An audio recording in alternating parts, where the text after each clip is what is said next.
Well, hey there, boys and girls, and welcome to another episode of Learn BMX Racing. So this episode is going to be all about how volunteers maintain a BMX track. Now, I am specifying volunteers because working on a BMX track is a massive amount of work, and every BMX track is different in how the maintenance is done. Some tracks are owned by the city and the park system will take care of it. Other tracks are county-owned tracks and the county is going to take care of it. Some tracks are privately owned and they might hire people to do a lot of the major maintenance. But I think it's safe to say that for most BMX tracks around the country, none of that is really true. Even if the city owns it or the county owns it, it really relies on volunteers to keep the track going. So today I am out at beautiful Hesperia BMX track, which, as you can see, is not quite so beautiful today.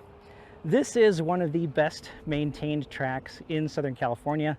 Unfortunately, at the time this video was taken, the entire planet was experiencing a pandemic which shut everything down, and as a result, this track got a little bit ragged. So it needs a lot of love.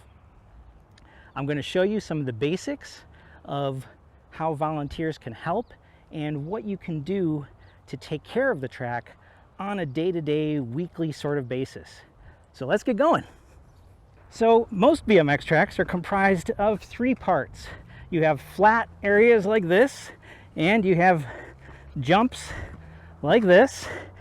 And finally, the last piece is, of course, all the turns, right? That's the third part of the track. BMX is just a bunch of adults and kids who've never grown out of playing in the dirt. So you can have a lot of fun maintaining the track because these are the tools you're going to need. You're going to need some water, you're going to need a hose, you're going to need to wet stuff down and make some mud, and you're going to need a broom. First thing you're going to want to do is wet down the track. So there are basically two ways that you want to water the track. The first is what you see I'm doing right now, which is just kind of like a light sort of dusting. The reason that you want to do this is to keep the dust down before you start sweeping the track. And it also helps when riders are actually racing on the track. So this is what you'll see done during a race, is just kind of a light dusting of water. Now the other way that people wet the tracks is like this, where they really get it damp and get it very saturated. The reason that you do this kind of thing is because when you have the dirt where it's kind of broken up like this, as you hit it really hard, it sort of melts and then reforms and solidifies really nice. So those are sort of the two ways that you'll see tracks getting watered. This approach of really saturating the track is also something I should note, that you would never ever do this during a race. You would only do this on a day where the day is dedicated to maintenance, or maybe at the very end of a day, right, when all the racing is finished. Then you might really saturate the track, but you would only do a light dusting during a race and only do saturation when nobody's going to be riding it for a while. So as you can see, we now have the turn nice and wet. You can see that the dirt is moist. This is when you do not want to start sweeping the turn. If you try to sweep it now, when it's a little bit wet, you can actually start to tear up the mud, the dirt, the surface a little bit too much. So we'll come back to this once it's nice and dry. Before I teach you the proper way to sweep a track, I should note that there are people out there who will argue that you should never sweep a track. They'll tell you that you should always wet the track down and use something like a garden roller or a dirt tamper and just compact the dirt. Well, personally, I think that whether you sweep or compact it has a lot more to do with your climate and what your track is comprised of. If you're in a very dry, arid climate and it's very dusty, then you're going to tend to want to sweep the track a bit. If the track itself is made of a lot of sand, it has some silt and gravel in it, then again, you're going to want to sweep it. If you're in an environment that's a lot more humid, it's a lot more wet, you get a lot of rain, and the dirt itself is perhaps clay and soil, it's much heavier, much more dense, then you're probably not going to want to sweep it, and you're going to want to compact it. So it's really up to you. You need to know what kind of surface you have on your track. You need to know what kind of climate you're living in, and that's going to sort of change the approach that you use to maintain it. Even UCI, which is the organization in charge of making supercross tracks like they use in the Olympics, in their track maintenance guide, they tell you that you shouldn't sweep it and you should instead wet the track and compact it. I just wanted to address that and make that clear. Because I knew that people would probably complain and people would say, that's not right, you're not supposed to sweep a track. Sometimes you can, sometimes you shouldn't. And now I'm going to show you that when you do sweep it, this is how it's done. When it comes to sweeping the jumps on a BMX track, there is actually a technique to doing this. I know that sounds kind of silly, it sounds kind of weird, but there is a way to do this that's right and there's a way that's wrong. So what you don't want to do is, let's say for example, if I were to start right here and sweep this way right now, look at what's happening, right?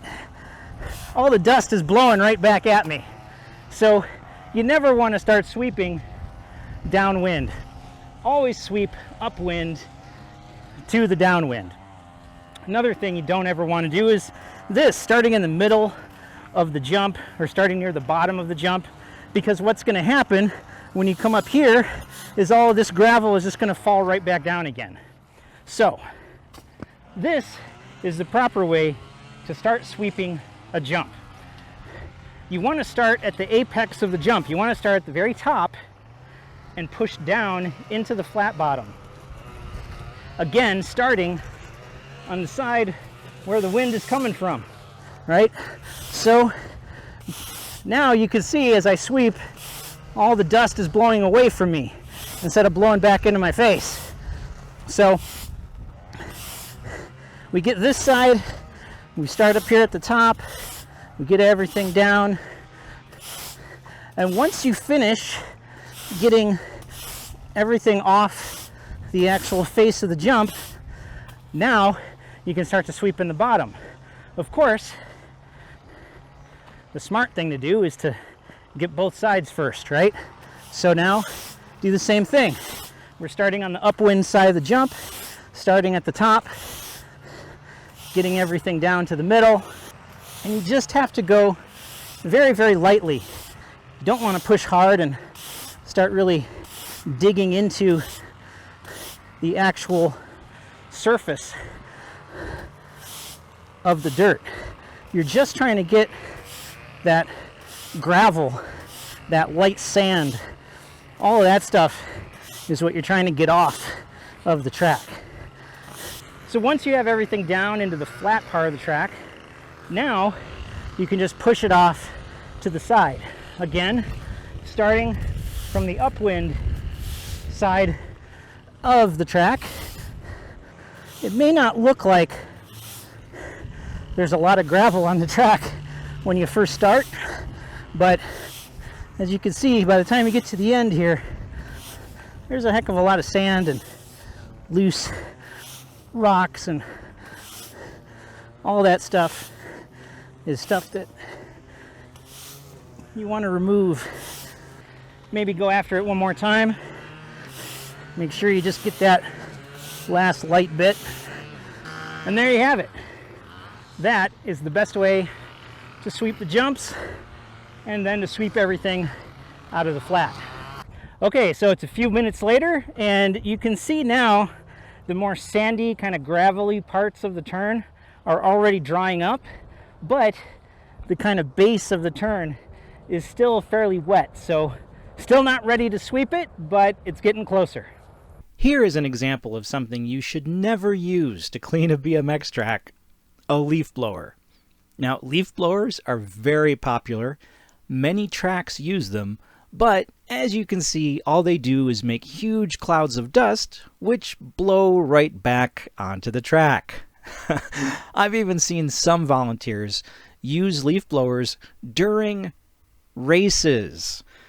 So you're breathing really heavy, you're panting for air, you're flying around the track on your bike, and the next thing you know, you're choking on a giant cloud of dust because some fool decided to use a leaf blower in the middle of practice. Stop using leaf blowers. And if you insist on using leaf blowers, at least have the decency to use a broom when people are riding the track. Well, our turn has finally dried out enough that we can start to sweep. So, obviously, turns, you start at the top and you move to the bottom.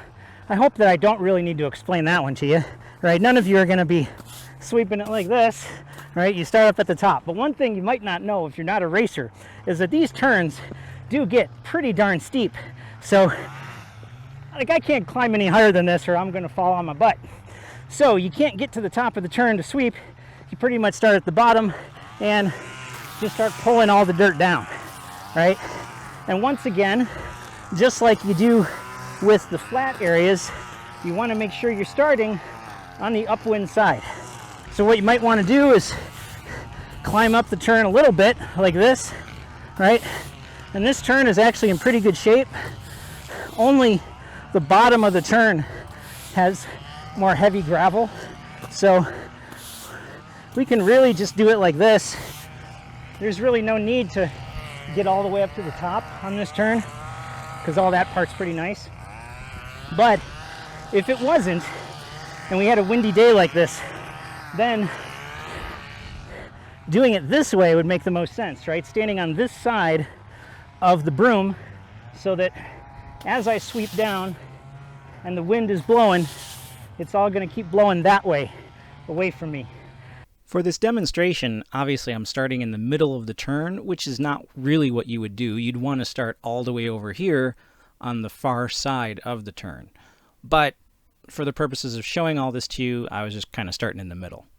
As I said at the beginning, folks, most BMX tracks really rely on volunteers. So whether you're a racer or a parent of some racers, please support your local tracks, not just by showing up and paying your $10, but by actually getting out there, sweeping the track, watering the track, doing whatever needs to be done to help keep the track moving nice and smooth. And remember that the track operators, they appreciate your help no matter how little help you give, okay? So if the track says, hey, we're gonna be out for 8 hours on Saturday, and you say, well, I can't do that. I can't be there for 8 hours, Show up for 30 minutes, show up for an hour. Do whatever you can. I guarantee you that the track operators are gonna be happy that you showed up, even if you're there only for a brief period of time. And another thing, I'm not just gonna berate the racers and the parents, okay? I also have a message for all the track operators, and that is, ask for help, okay? I cannot tell you how many times I have seen posts on social media from tracks saying, oh, we put in a lot of work out at the track this weekend, and there hasn't been any other post on their social media for the past 2 weeks, okay? Then they complain that nobody shows up and helps. Okay, just announce it. Tell people, hey, we're gonna be out at the track on Saturday from noon till 5. Show up if you can, right? Let people know so that they can come out and assist you. Because when you do come out here, well, you're gonna make really good memories, make a lot of new friends, and remember, kids, those things are important because your good old days are happening right now.